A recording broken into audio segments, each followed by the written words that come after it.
Silicon city ಬೆಂಗಳೂರಿನಲ್ಲಿ operation footpath ಕಳೆದ ಒಂದು ವಾರದಿಂದಲೂ ಕೂಡ ಸದ್ದು ಮಾಡ್ತಾ ಇದೆ. ಇದರ ನಡುವೆ ಯಾರ್ಯಾರು ಫುಟ್ಪಾತ್ನಲ್ಲಿ ವಾಹನವನ್ನ ಪಾರ್ಕ್ ಮಾಡಿದ್ರಲ್ಲ ಅಂಥವರಿಗೆ ಬಿಸಿ ಮುಟ್ಟಿಸೋದಕ್ಕೆ ಈಗ ಮುಂದಾಗಿರುವಂತದ್ದು ಜಿಬಿಎ. ಹೌದು, ಟೋಯಿಂಗ್ ಕಾರ್ಯಾಚರಣೆಗೆ ಚಾಲನೆಯನ್ನ ಕೊಟ್ಟಿದ್ದಾರೆ ಸಚಿವ ಕೃಷ್ಣ ಬೈರೇಗೌಡರು.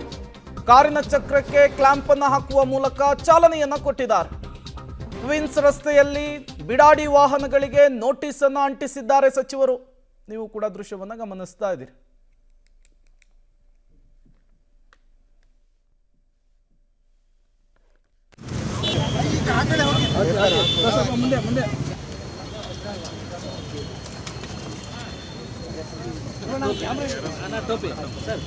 ಟೋಪಿ ಬರ್ತಾ ಇದೆ ಕ್ಯಾಮ್ರಾಣ.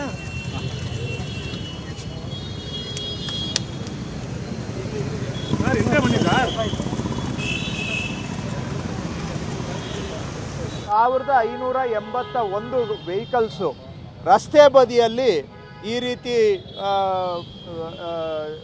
ಬಿಟ್ಟಿರುವಂಥದ್ದನ್ನು ಅವರು ಈಗಾಗಲೇ ಗುರುತಿಸಿದ್ದಾರೆ. ಅದು ಸಂಪೂರ್ಣ ಪಟ್ಟಿ ಅಂತ ನಾನು ಹೇಳಲಿಕ್ಕೆ ಹೋಗೋದಲ್ಲ, ಬಹುಶಃ ಅದರ ಸಂಖ್ಯೆ ಇನ್ನೂ ಹೆಚ್ಚಿಗೆ ಇದೆ. ಅಂಥ ಗುರುತಿಸಿರುವಂಥ ವೆಹಿಕಲ್ಸನ್ನ ಈಗ ಇವತ್ತಿಂದ ನಾವು ಅದಕ್ಕೆ ಒಂದು ವಾರದ ನೋಟಿಸನ್ನು ಅಂಟಿಸ್ತಾ ಇದ್ದೇವೆ. ಅಂಟಿಸ್ತಾ ಇದ್ದೇವೆ. ಜಂಟಿ ಕಾರ್ಯಾಚರಣೆ ಜಿಬಿಎ, ಕಾರ್ಪೊರೇಷನ್ಸು ಹಾಗೂ ಪೊಲೀಸ್ ಇಲಾಖೆ ಈ ನೋಟಿಸನ್ನು ಅಂಟಿಸಿ ಒಂದು ವಾರ ಅವರಿಗೆ ಸಮಯಾವಕಾಶ ಇರುತ್ತೆ. ಬಂದು ಬಹುಶಃ ನಾವೊಂದು 500,000 ರೂಪಾಯಿ ಅಷ್ಟೇ ಅದಕ್ಕೆ ಸದ್ಯಕ್ಕೆ ಪೆನಲ್ಟಿ ಇದೆ ಕಾನೂನಲ್ಲಿ. ಅಷ್ಟು ಪೆನಲ್ಟಿ ಕಟ್ಟಿಬಿಟ್ಟು ಅವರು ಬೇಕಾದರೆ ಆ ಗಾಡಿಯನ್ನು ಎತ್ಕೊಂಡು ಹೋಗ್ಬೋದು ಒಂದು ವಾರದವರೆಗೆ. ಒಂದು ವಾರದಲ್ಲಿ ಅವರು ಗಾಡಿ ತಗೊಳ್ಳಿಲ್ಲ ಅಂತ ಹೇಳಿದ್ರೆ ನಾವು ಅದನ್ನು ಇಲ್ಲಿಂದ ಟೋಯಿಂಗ್ ಮಾಡಬೇಕಾಗತ್ತೆ. ಟೋಯಿಂಗ್ ಮಾಡಿದ ಮೇಲೆ ಅದಾದ ನಂತರನೂ ಕೂಡ ಅವರಿಗೆ ಸಮಯ ಇರುತ್ತೆ. ಬಂದು ಅವರು ಟೋಯಿಂಗ್ ಚಾರ್ಜಸ್ಸು ಪೆನಲ್ಟಿ ಕಟ್ಟಿಬಿಟ್ಟು ಗಾಡಿಯನ್ನು ತಗೊಳ್ಬೋದು. ಇಲ್ಲ ಅಂತೇಳಿದ್ರೆ ಟೋಯಿಂಗ್ ಮಾಡಿದ ಮೇಲೆ ನಾವು ಅದನ್ನು ಪೇಪರಲ್ಲಿ ಒಂದು ನೋಟಿಸ್ ಕೊಟ್ಟು 15 ದಿನ ಕಾದು ಆನಂತರ ಅವುಗಳನ್ನು ಆಕ್ಷನ್ ಮಾಡ್ತೇವೆ.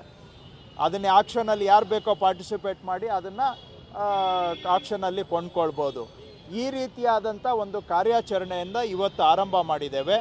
ಇವತ್ತು ನೋಟಿಸನ್ನು ಅಂಟಿಸಿ ಆ ವೀಲ್ಗೆ ನಾವು ಲಾಕನ್ನು ಹಾಕಿದ್ದೇವೆ. ಅವರು ಗಾಡಿಯನ್ನು ತೆರವು ಮಾಡಲಿಕ್ಕಾಗೋದಿಲ್ಲ ಅಂತ ನಾನು ಪೊಲೀಸ್ ಇಲಾಖೆಯವರಿಗೆ ಹೇಳಿದ್ದೇನೆ. ಇದು ಪದೇ ಪದೇ ಇಲ್ಲಿಂದ ತೆಗೆದುಬಿಟ್ಟು ಹೋಗಿ ಇನ್ನೊಂದು ಕಡೆ ಹಾಕಿದರೆ ಅಂಥವುಗಳನ್ನ ಗುರುತಿಸಿ ಅವಕ್ಕೆ ಸ್ವಲ್ಪ ಸಿವಿಯರ್ ಪೆನಲ್ಟಿ ಹಾಕೋದಕ್ಕೂ ಕೂಡ ಒಂದು ದಾರಿಯನ್ನು ಹುಡುಕಬೇಕು ಅಂತ ಹೇಳಿದ್ದೇನೆ. ಯಾಕಂದರೆ ಭಾಳ ಸಲೀಸು ಇಲ್ಲಿ 1,000 ರೂಪಾಯಿ ಕಟ್ಬಿಟ್ಟು ತೊಗೊಂಡೋಗಿ ಇನ್ನೊಂದು ಜಾಗದಲ್ಲಿ ಬಿಟ್ಕೊಳ್ಳೋದು. ಸೊ ಯಾರು ರಿಪೀಟೆಡ್ ಅಫೆಂಡರ್ಸ್ ಇರ್ತಾರೆ ಅವರಿಗೆ ಸಿವಿಯರ್ ಪೆನಲ್ಟಿಯನ್ನು ಮಾಡಬೇಕು ಅನ್ನುವಂಥದ್ದು ಹೇಳಿದ್ದೇನೆ. ನಾನು ನಮ್ಮ ಹತ್ರ 1581 ಗಾಡಿಗಳ ಪಟ್ಟಿ ಇದೆ. ಬಟ್ ಇದೇ ಸಂಪೂರ್ಣ ಪಟ್ಟಿ ಅಂತ ನಾನು ಹೇಳ್ತಾ ಇಲ್ಲ. ಟ್ರಾಫಿಕ್ ಪೊಲೀಸ್ದು ಅಸ್ತ್ರಮ್ ಅಂತ ಒಂದು ಆ್ಯಪ್ ಇದೆ.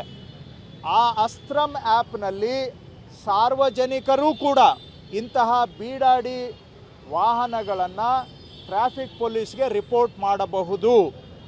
ಅಸ್ತ್ರಮ್ ಆ್ಯಪ್ ಮುಖಾಂತರ ನಿಮಗೆ ಬೀಡಾಡಿ ಗಾಡಿ ಯಾವುದಾದ್ರೂ ಇದ್ದರೆ ಅದನ್ನು ನೀವು ಸರ್ಕಾರದ ಗಮನಕ್ಕೆ ಟ್ರಾಫಿಕ್ ಪೊಲೀಸ್ನ ಅಸ್ತ್ರಮ್ ಆ್ಯಪ್ ಮುಖಾಂತರ ತಗೊಂಡು ಬಂದರೆ ಅಲ್ಲೂ ಕೂಡ ನಾವು ಇದೇ ಕಾರ್ಯಾಚರಣೆಯನ್ನು ಮಾಡ್ತೇವೆ. ಅವ್ರಿಗೆ ನೋಟಿಸ್ ಅಂಟಿಸ್ತೇವೆ, ಆ ಗಾಡಿಗೆ ಒಂದು ವಾರ ಕಾದು ನೋಡ್ತೇವೆ.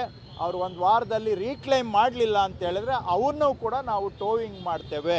ಒಟ್ಟಾರೆ ಬ್ಯಾಂಗ್ಳೂರಲ್ಲಿ ಸುಧಾರಣೆ ಆಗಬೇಕು. ರಸ್ತೆ ಬದಿಗಳಲ್ಲಿ ಎಲ್ಲಂದರೆ ಅಲ್ಲಿ ಈ ಥರ ಗಾಡಿಗಳನ್ನು ಬಿಟ್ಬಿಟ್ಟು ಸಾರ್ವಜನಿಕ ಜಾಗ ಅತಿಕ್ರಮಣ ಮಾಡೋದಕ್ಕೆ ಕಡಿವಾಣ ಹಾಕಬೇಕು. ಪಾದಾಚಾರಿಗಳಿಗೆ ಆಗ್ತಕ್ಕಂಥ ಅಡಚಣೆಯನ್ನು ಕಡಿಮೆ ಮಾಡಬೇಕು. ಜನ ನೆಮ್ಮದಿಯಾಗಿ ಬದುಕೋದಕ್ಕೆ ಅನುಕೂಲ ಆಗಬೇಕು. ಮತ್ತು ಈ ಬೀಡಾಡಿ ಗಾಡಿಗಳು ಎಲ್ಲಂದರೆ ಕೃಷ್ಣ ಬೈರೇಗೌಡರ ಮಾತು ಅಲ್ಲಿಗೆ ಒಂದನ್ನಂತೂ ಸ್ಪಷ್ಟಪಡಿಸ್ತಾ ಇದ್ದಾರೆ. ಕೇವಲ ಫುಟ್ಪಾತ್ ಮೇಲಿರುವಂತಹ ಅಂಗಡಿಗಳ ವಿರುದ್ಧ ಮಾತ್ರ ನಮ್ಮ ಕಾರ್ಯಾಚರಣೆ ಅಲ್ಲ, ಯಾರ್ಯಾರು ವಾಹನಗಳನ್ನು ಪಾರ್ಕ್ ಮಾಡಿದ್ರಲ್ಲ ಅಂಥವ್ರಿಗೂ ಕೂಡ ನಾವು ಬಿಸಿ ಮುಟ್ಟಿಸ್ತೇವೆ ಅಂಥೇಳಿ ಇವತ್ತಿನ ಕಾರ್ಯಾಚರಣೆಯ ಮೂಲಕ ಸ್ಪಷ್ಟವಾಗಿ ತಿಳಿಸಿದ್ದಾರೆ.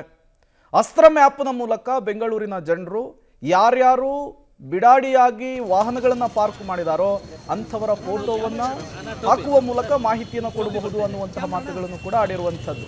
ಬೆಳ್ಳಂಬೆಳಗ್ಗೆ ಫೀಲ್ಡಿಗೆ ಇಳಿದಿದ್ದಾರೆ ಕೃಷ್ಣ ಬೈರೇಗೌಡರು.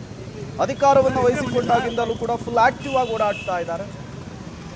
ಬೆಂಗಳೂರಿನಲ್ಲಿ ಟ್ರಾಫಿಕ್ ಸಮಸ್ಯೆಯನ್ನು ಕಡಿಮೆ ಮಾಡಬೇಕು, ಫುಟ್ಪಾತ್ನಲ್ಲಿ ಪಾದಾಚಾರಿಗಳೇ ಓಡಾಟವನ್ನು ನಡೆಸಬೇಕು, ಅದನ್ನು ಹೊರತುಪಡಿಸಿ ಬೇರೆ ಯಾವುದೇ ರೀತಿಯ ಆಕ್ಟಿವಿಟೀಸ್ಗಳಿಗೆ ಅವಕಾಶ ಇಲ್ಲ ಅನ್ನುವಂತಹ ಮೆಸೇಜನ್ನು ಮತ್ತೊಮ್ಮೆ ರವಾನಿಸಿದ್ದಾರೆ.